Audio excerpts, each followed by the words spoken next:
Hari Om and welcome back to Vedanta Jnana Yajna, which is also known as the Life and Vedanta 3.8. Shall we begin with the invocation to Ishvara, to the Guru, to the Lord? Please join me.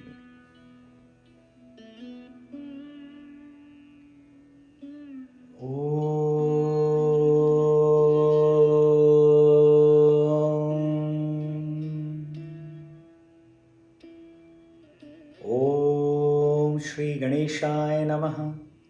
Om Shri Saraswatyai Namaha. Om Shri Gurubhyo Namaha.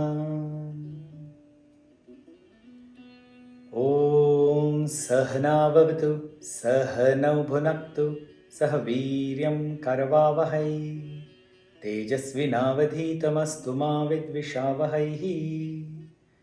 Om Shanti Shanti Shanti.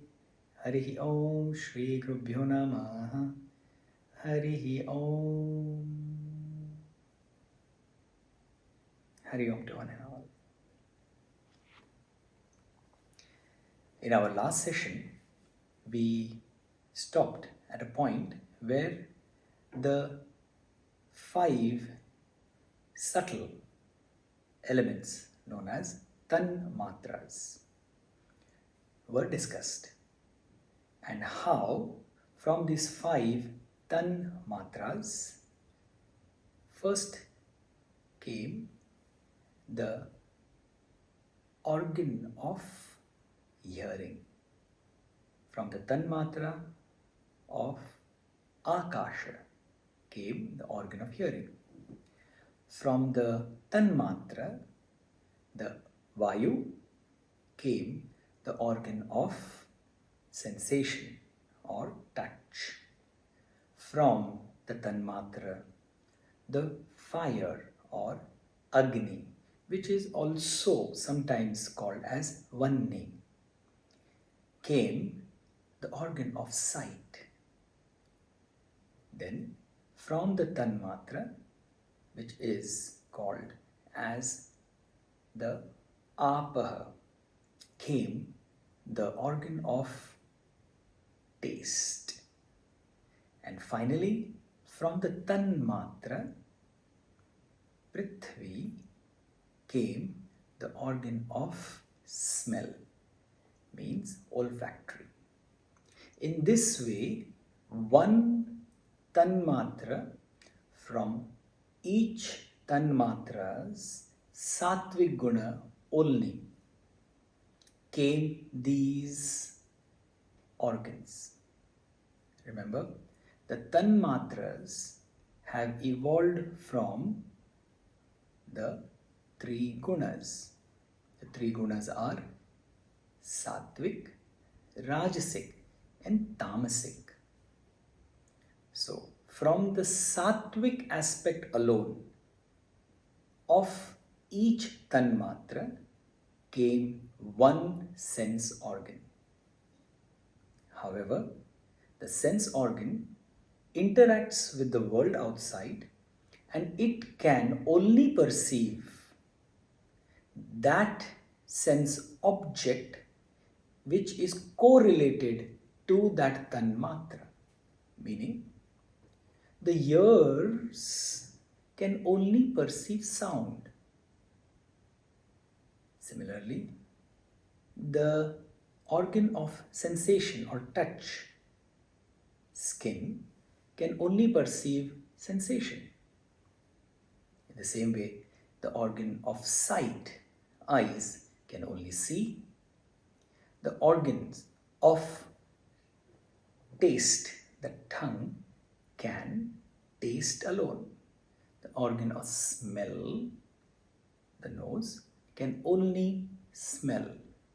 However, the mind, which is the seat of all these 5 experiences, can do these things together at the same time.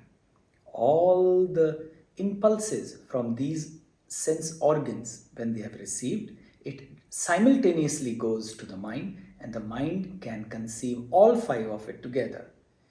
that also is so beautifully explained that from the sattvic aspect of the each 5 of the Tanmatras, together, combined in a consortium, was created the mind-intellect complex. Generally we say mind. Few people may call it intellect also. But seldom do we find people understanding that the mind-intellect complex is actually 4 functions. The first function is, as explained last time, the indecisiveness of the mind. That indecisive aspect is called mind. Second, the decision maker aspect, which is called intellect. Third is that which is a recall aspect. What you have understood, heard, seen, past experiences are recalled. This aspect is called chitta. And finally, combining all these 3 and owning them as mine or I is the ahamkara or the ego. Are they 4 different? No, they are the same, but they have 4 different functions, and Shastra wants us to understand it clearly, distinctly. Therefore, Shastra, the Guru, has made the effort to split their functions, name their functions, and give the function a particular quality, what it does only, so that we can clearly understand that when I am indecisive about something, the big decisions I easily make, but small decisions, whether I should eat this much or I should eat that much, whether I should choose a white color paint or a blue color paint, such small things which we would say day-to-day trivial things, we are constantly in a state of vacillation. The mind is continuously oscillating. This oscillation of the mind is called the vacillation of the mind. This is the function of manaha. Next is the decision making. That yes, this is what I shall do. And it is done. That is called buddhi. The function of buddhi, intellect, is to make a decision. Naturally, to make the decision, information has to be there. This information storage and the information retrieval is known as chitta. The function of chitta is to provide adequate information related to the question in mind and help the intellect to decide. However, once all this is done, the 4th aspect of the mind comes into action, the ahamkara, and claims, oh, I have thought this. Oh, this is my brainchild. Isn't it? This is not an utopian idea. This is an experience of every single one of us in every single walk of life. This is why this is life and Vedanta. We are living the life, but Vedanta is explaining to us what is actually happening in our life. What came from the Rajasic aspect of the Tanmatras. It's on your screen. एतेषां पञ्चतत्त्वानां मध्ये आकाशस्य राजसांशात् वागेन्द्रियं सम्भूतं, वायोः राजसांशात् पाणि इन्द्रियं सम्भूतं, वह्निः राजसांशात् पादेन्द्रियं सम्भूतं, जलस्य राजसांशात् उपस्थेन्द्रियं सम्भूतं, पृथिव्या राजसांशात् गुदेन्द्रियं सम्भूतं, एतेषां समष्टि राजसांशात् पञ्चप्राणाः सम्भूताः. Among these 5 Tanmatras, from their Rajasic aspect, came one individual, the organs of action. As you will see it on the screen, each organ of action is related to one individual aspect, Rajasic aspect of the Tanmatras. From the Rajasa aspect of space came the organ of speech. From the Rajasa aspect of air came the organ of holding, grasping the hands. From the Rajasa aspect of fire came the organ of locomotion, legs. From the Rajas aspect of water came the genitals, the reproductive organs. And finally, from the Rajas aspect of earth came the organs of evacuation, the anus. From the total combination of the Rajas of the 5 Tanmatras came together the Pañca Prāna.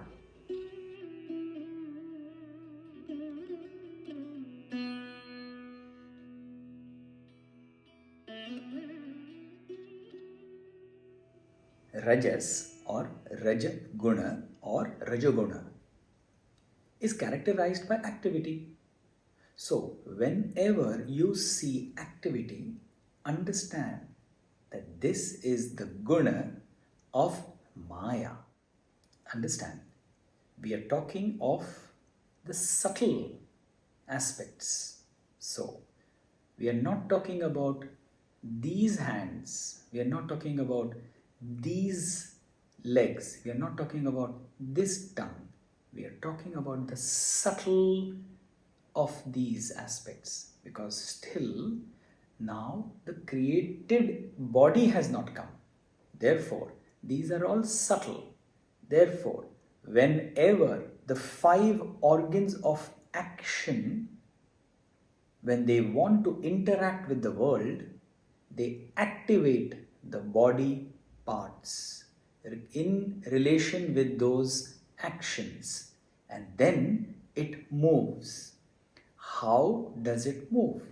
How does the hand move forward and bend? How does the leg go forward or back? This happens because of an energy which is called Prāna. Prāna is the vital force which enables these organs of action guide the organs of our hand, legs and other parts of the body to interact with the world and conclude the work what the mind wants it to do. While the Pañca Prānas provide the energy, the vital force to the body so that it can interact in the world and also that it can keep itself alive. In this way, we come to know that the Pancha Karmendriya and the Pancha Prānas are both manifestation of the Raja aspect of the Pancha Mahabhuta, Rajasic aspect alone, which all come from Maya. The unmanifested condition of the 5 elements, Tanmatra, and the 3 gunas, Sattva, Raja and Tama, are called the causal body. Go back into your memory. The causal body. There were 3 bodies, 3 shariras. The gross body, Sthula Sharira, the subtle body, Sukshma Sharira, and the causal body, the Karana Sharira. They form the Karana Sharira. Let me say it again. The 3 gunas, Sattva, Raja and Tama, and the 5 subtle elements emerging from them, the Tanmatras, together form the causal body. What was said about the causal body? In the koshas or the coverings, they were called, rather, it was called as the Anandamaya kosha. Now this Anand is that not which is of the bliss. This is that which is of ignorance. Why? Because these are emerging from Maya. Maya by itself has no sentiency. It has a borrowed sentiency. From what? From Brahman, from Ishvara. Therefore, it prevents us, the mind-intellect complex, to not see the truth. Therefore, the two powers of Maya come into play. The power first was called as the veiling power, Avarana Shakti.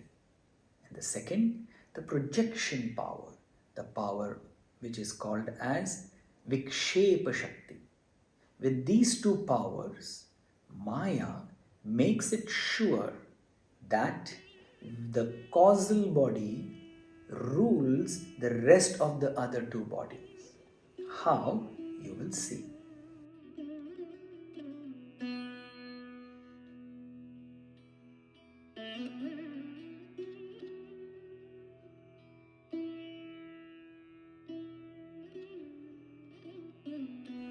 The manifestation of the Rajasic and the Sattvic and the Rajasic aspect together is the subtle body.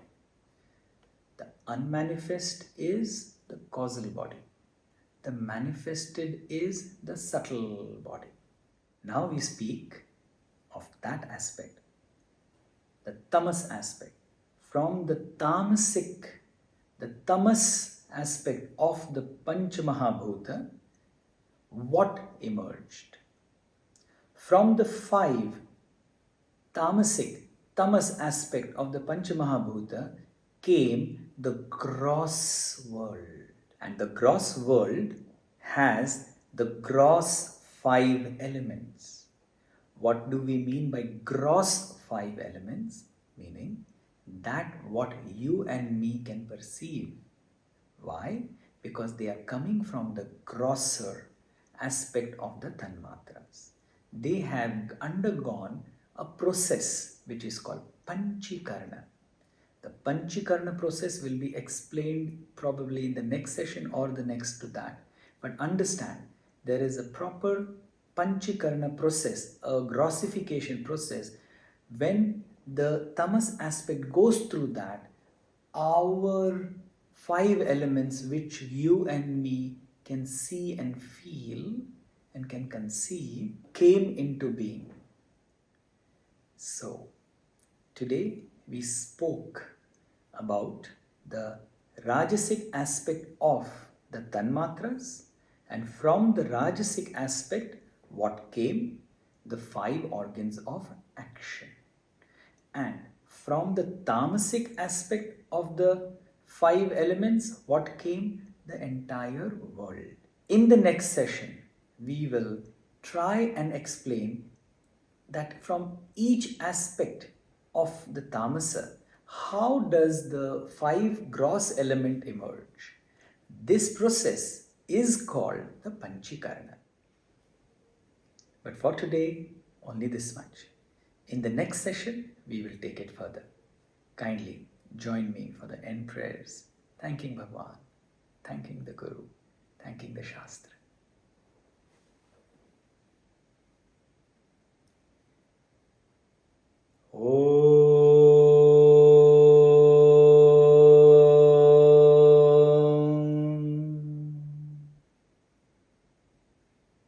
Purnamada Purnamidam Purnat Purnamudachyate Purnasya Purnamādāya Purnameva Vashishyate. Om Shanti Shanti Shanti. Harihi Om Shri Gurubhyo Namaha. Harihi Om.